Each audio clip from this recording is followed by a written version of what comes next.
Nathalie. Welcome to my sewing room. I'm so glad you're here. If you're new, I'm so glad that you've come, and if you're a returning viewer, thanks for coming back. So today what I'm going to do is a really simple little pillow for the back of a glider rocker. It's going to be 22 by 12 inches. My friend, her daughter is having a little baby, and so this is going to be for her daughter.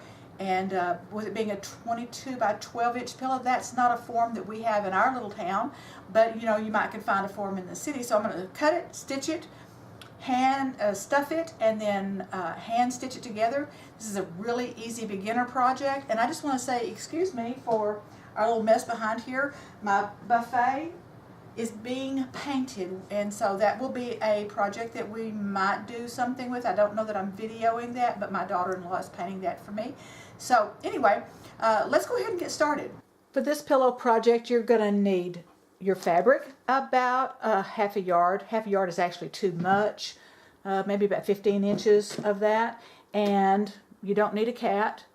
Some polyfill. I've got two different kinds here.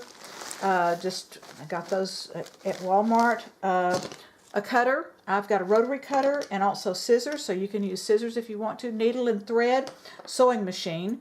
I've used a cutting board if I use my rotary cutter, but you don't have to. You can just cut it with a pair of scissors. So we'll go ahead and get started. I've already cut my selvage off, and I'm so glad that I noticed this before I got into this, but she had cut a sample off of the corner, maybe she or maybe the lady at Hobby Lobby. This is a piece from Hobby Lobby. And so what I'm going to do is I'm going to go ahead and line this up on the fold of the fabric right here, and then I'm going to square this up. So I want to go ahead, I've got a long clear cutting thing, and let me just say I love this particular, this is a Fisker's rotary cutter, because it has a guard in case you get your thumb over where it's not supposed to be, to protect you. I have done that before and sliced the diddly-do out of my thumb, so that is not a happy thing. Alright, so I'm going to cut this, make sure about where my that's the corner that's nipped off. And so this is not my finished size, this is just squaring up. So I'm catching my 20 mark here and here, but it's not about 20 inches, okay? It's just to square this piece of fabric up.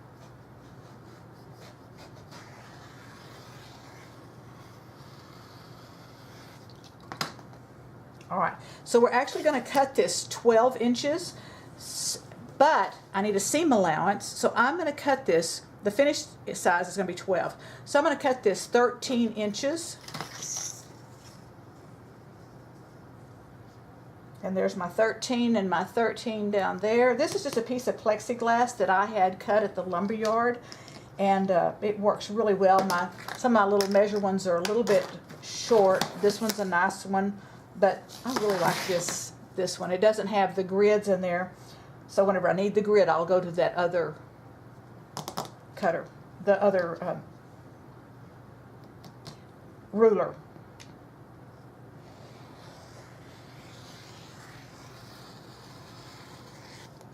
And she had talked about putting a little bit of a ruffle on here, but there is not enough fabric to do a ruffle, so it's just going to be a plain little pillow. Alright, we'll go ahead and get started. So what I'm going to do, I'm going to leave an opening at the bottom. I'm going to turn this to where it's right sides together. And even though I have this fold down here, I am still going, I could cut it, but I'm not going to cut it. I'm going to go ahead and just kind of crease that and stitch that in so it'll be stitched all the way around. And I'll leave an opening like about this much so that to do the stuffing. I have it all pinned in place, and I think this will hold it good enough for while I stitch around. And so either one of these places will be good for where I'm going to stuff it and then hand stitch it. Now I could do on the end, but I really don't. I would rather it be at the bottom of the cushion where the hand stitching will be, even though it'll be pretty smooth. Maybe if you're hand stitching, or if you close it by machine, which I'm not going to, then do it at where it's going to be at the bottom of where that pillow would be sitting. Alright, I have set my stitch length to 2.5, and I made sure that I'm not on a zigzag, and my stitch selector is on a straight stitch. It had been on a zigzag for doing a buttonhole.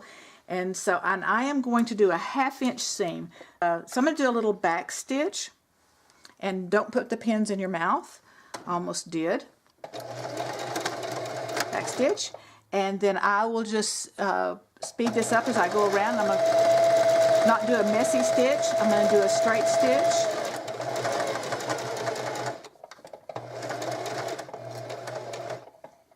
I'm kind of eyeballing my corner at a 1/2 inch, and I'll turn and I'll see if I need to make another stitch. Lift that up, and that's going out to a 5/8, so I'm going to do one more stitch, and I'll do that by hand. Stick my hand over here in front. There we go. Now that should make it just about right. That is.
I don't need a huge opening since I am going to be stuffing this by hand. It's not a pillow going in.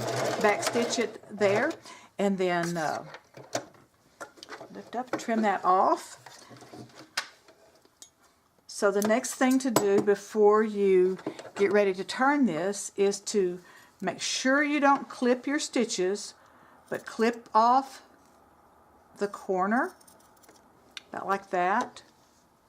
Let's see if I can get in there, about like that. All right, on all 4 corners, and that'll give you a nice smooth turn. Just watch that you don't get your stitches.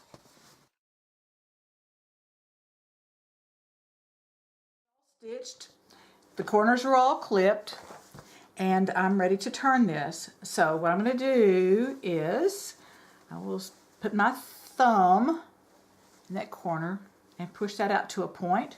Grab that one, work through here.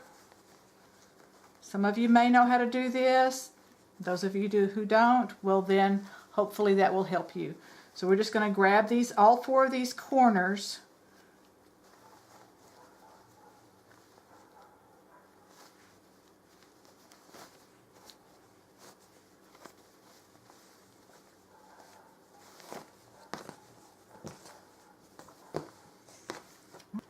now we are ready to stuff the pillow. Yay! I'm going to get some of this fiber fill, kind of fluff it out a little bit.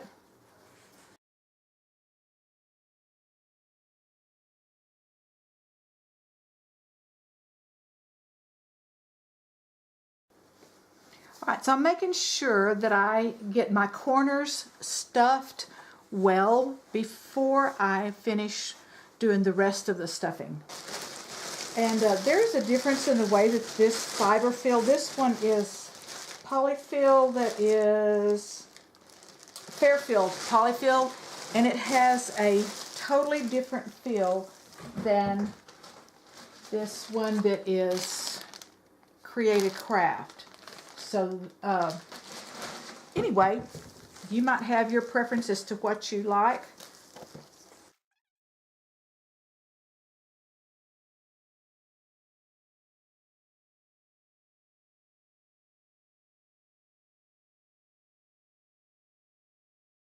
So even this small of a pillow would probably take a full bag of polyfill. Maybe not this huge one, but this one that was like a 16 ounces.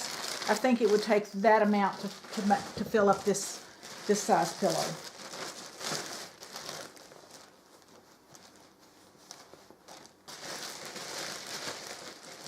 And I know that they have all kinds of cute, like on the 5-minute crafts, there's all kinds of videos I see all over Facebook about closing up this type of opening, but I'll just show you how I do that. So I'm going to get my needle threaded and get ready to do that for you. And I think this is going to be pretty good. So let me get my needle threaded and I'll be right back. Okay, I'm going to show you 2 different ways to close up this seam. Now, I don't have it pinned together, but I can see, I mean, it has a fold in it, so I'm going to get pretty close on that.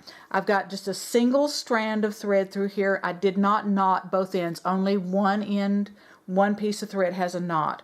So we'll be sewing with a single strand of thread, which you cannot see that. All right, and I've got a fine needle. I'm going to push my needle back up into right in here. There's already some stitches here. I don't know if you can see that or not, and I can't really get down a whole lot closer and stay in focus. I'm not sure why my focus doesn't want to work. But anyway, so I'm going to hide my knot back in here. And so this first one I think is called a ladder stitch. And so what I'm going to do, let me pull up that stitch that was left there. So trying to get my fingers out of the way, I'm going to just catch it like a little straight stitch on that side and just going almost exactly the same across, a little straight. And I'm going to do about 4 or 5 of those little stitches.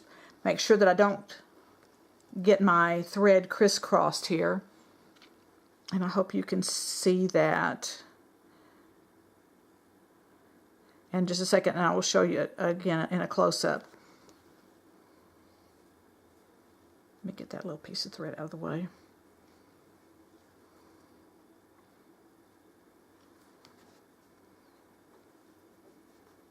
Usually by the time you've stuffed your pillow, unless it's a different kind of fabric, you'll have a good mark for your seam allowance.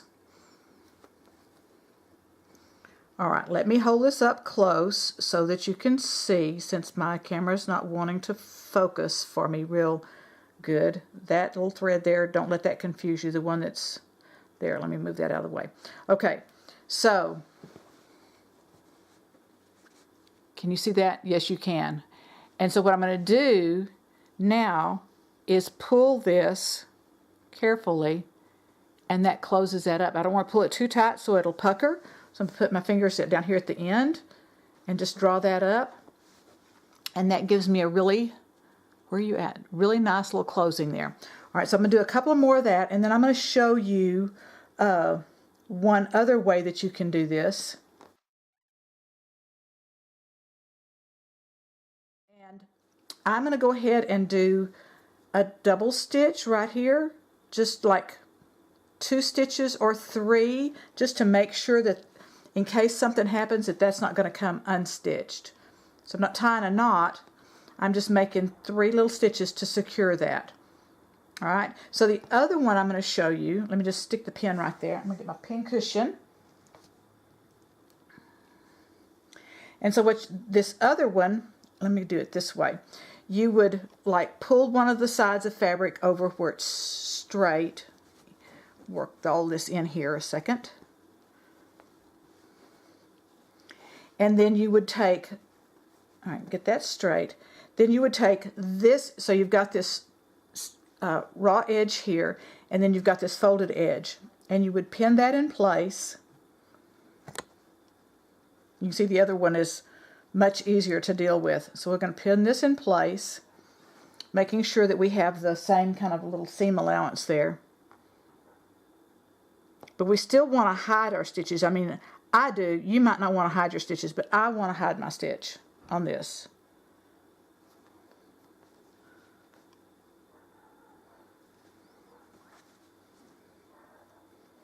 And one more right there. Get that pulled over. Okay. All right, so with this one, it's almost the same thing, but it has kind of a little bit different feel to it, and I'm just kind of tucking that under there. All right, so what I'm going to do is I'm going to bury my stitch about 1/4 inch, and then I'm going to catch just right there. So let me pull that up so you can see. I don't know if you can see that. There we go. And then I'll just, instead of like making 5 or 6 stitches, I'll go ahead and just close that. Come right back in exactly where I just was. There's my thread right there. And so I'm going to bury that stitch and then catch the folded area like that. Let me see where you're at. There you are. And then pull that stitch. And sometimes that's a little bit faster than doing the ladder stitch. And I'm still going to do maybe 5 or 6 stitches and then stitch 3 times. Get that pin out of there for a second because it just caught. So here we go. And I don't take a very big stitch. I try to catch just a few little threads. And if you can see right here, there's just a couple of little threads that are caught right there. It's not a big bite. All right, so I'm going to stitch that, and then I'm going to show you one more that you can do. And I think I've got enough stuff going on here, enough space left to show you this one. So 3 little anchor stitches, just to be on the safe side. Poke that back in there. All right, so now what I'm going to do is just kind of pinch this and pin this way. So you've got 3. You've got a ladder stitch, and you've got this little I'm not sure, hidden stitch. I don't know what a name for it is. But so this one, we're just going to do a little whip stitch. And so that's all pinched up in place. And then I'm just barely catching the threads, and I'm not going a long way with this. You know, just keeping the stitches pretty close together. I don't know what. Maybe if they got in a pillow fight or something, we don't want it to come undone. Of course, since it's not feathers like it was back in the day, it wouldn't make quite so big of a mess, but still, that's beside the point. Yeah, I'm showing my age now. All right, we're almost to the end of this, and this has been just a cute little project. If you have enjoyed this, if you will give me a little thumbs up and maybe subscribe to my channel, hop over to myhallcloset.com and subscribe over there. I've got some free downloadable printables that you can print off and enjoy. There's prints and ideas and bookmarks and all kinds of stuff over there. Some prompts for decluttering. Anyway, thank you for watching. We'll tie that off. I'm going to twist that little knot. Let me show you how I did that. I looped through, and let me see if you can see this. So my thread is like that, and I wanted to make almost like a little figure 8 with that thread. Catch it like that. And the other thing I'm going to do is I'm going to bury that. So I'm going to stitch down. I'm going to run my needle way down in here, and then I'm going to clip that thread off. Careful that I don't cut my pillow. And that little end is down there. So we have this ladder stitch. We have this little running stitch right in here. And then we have this whip stitch. And this whip stitch has a little bit of a lifted up area, but none of it's really, that's all pretty acceptable. So thanks again for watching, and I will see you next time. Bye.